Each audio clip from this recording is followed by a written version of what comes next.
Hi friends, it's Miss Lauren. Welcome back to Park Art. Today our project focuses on the word empathy, and we're going to explore that word through art in a couple different ways.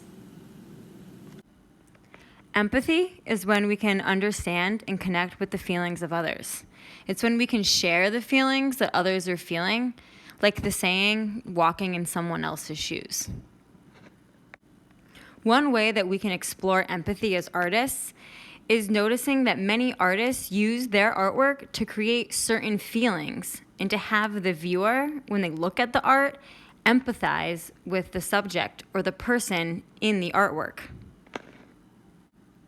For example, in this piece of artwork called The Scream by Edvard Munch, the viewer gets a feeling of terror, fear, or anger when they look at it. You can empathize with that very scared-looking person and share the feelings that they're feeling. In this artwork called The Kiss by Gustav Klimt, we get a much different feeling. We can empathize with the two people in the artwork in a much more positive way. We can see that they must be in love, and we get a feeling of calm in love as well. That's how we empathize. In this piece of art, called Unite by the artist Barbara Jones Hogu, we can empathize with the whole group of people depicted. There definitely becomes a feeling of power, of community, and of strength. In this piece of artwork by Jamie Jacob, we can empathize with the person on the left. We can feel what they're feeling, which seems to be a sense of loneliness or a desire to have or to make some more friends. Today, instead of creating artwork that shows a certain feeling, we are going to explore empathy by reflecting, which means to think about, how we can show empathy through our own actions. It's important to act in ways that show kindness and understanding for others, so that we can all have a happy and peaceful life together. When we take the time to try to empathize with others, we oftentimes are able to identify when someone else might need a little extra kindness, might need our help, or might need us to stand up for them. Let's read the book Each Kindness by Jacqueline Woodson to help us with this project. As the book is read to you, I want you to think about the lesson that the main character is learning and how it relates to the concept of showing empathy.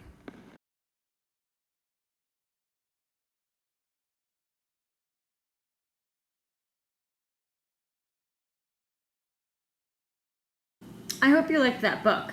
It's one of my favorites. Even though it ends kind of in a sad way, it really helps to teach us a good lesson. What lesson did that main character learn? After reading the book, I always feel that the main character learned that she should have empathized with, really understood the feelings of Maya, the new girl, and been kinder to her.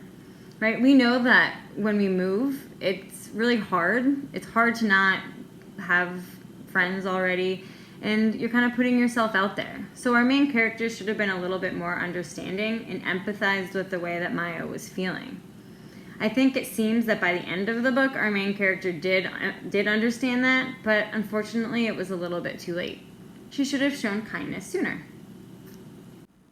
In the book, the teacher wanted the students to understand this idea of empathy and kindness through the example of ripples.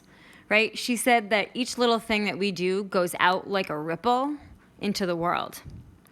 So today, we're going to reflect on our own acts of kindness while making ripple art.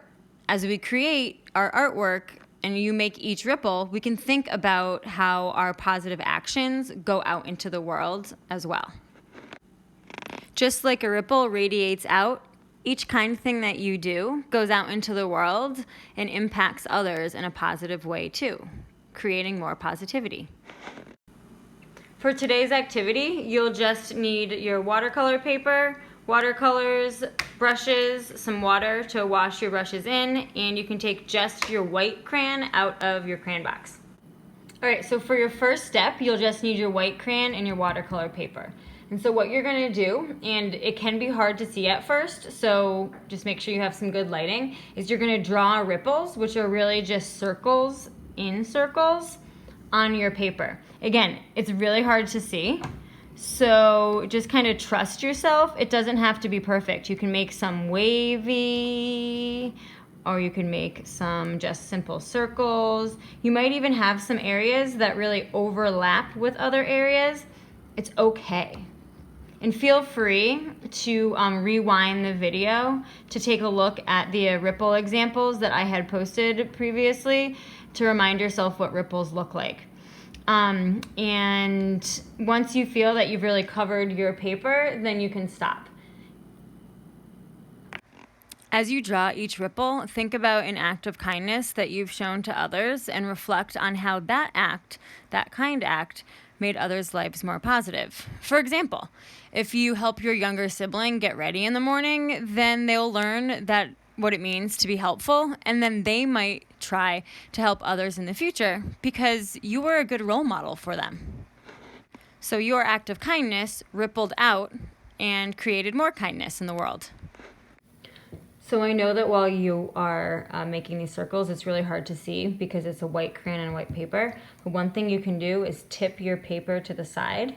See, when you angle it up like that, you're able to see a little bit more clearly the ripples that are there. Or you can kind of get down low and put your head near it, and then you can usually see it pretty well. Okay, so now you can put your crayon to the side, and we're going to get out our watercolors, and you'll want your cup of water handy. You want to, using your watercolors, choose colors that you want the water that's rippling in to be. So when I think about the rippling water, I'm going to focus mostly on blue, but then also mix in a little bit of this bluish green and some purple. We can also remember to mix on the side. So again, this is the plastic. You can mix on the side some different shades of blue. So if I get my blue very, very wet. Remember, they're watercolors, so you gotta use that water.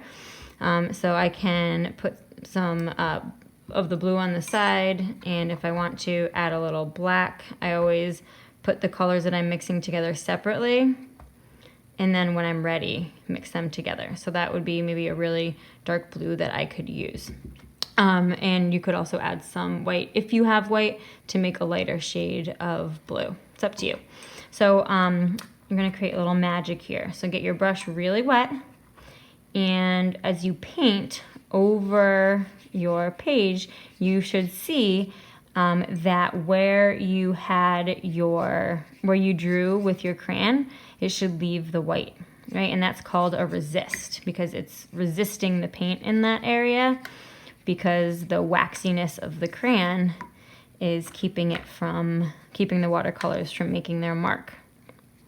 Right, so this will be a great time to pause your video and really have fun playing around with color, mixing colors, mixing different shades perhaps of the same color. See how there's my darker blue right there? So if you pause your video, then you can paint all over this page and really create the color of the water surface that the ripples are taking place on.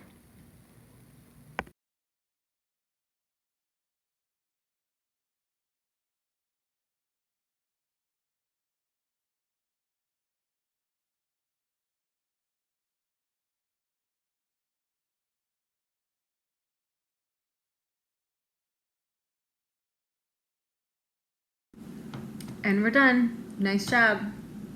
I look forward to hearing how you have gone out in the world and created some kindness that is rippling on towards others. Bye.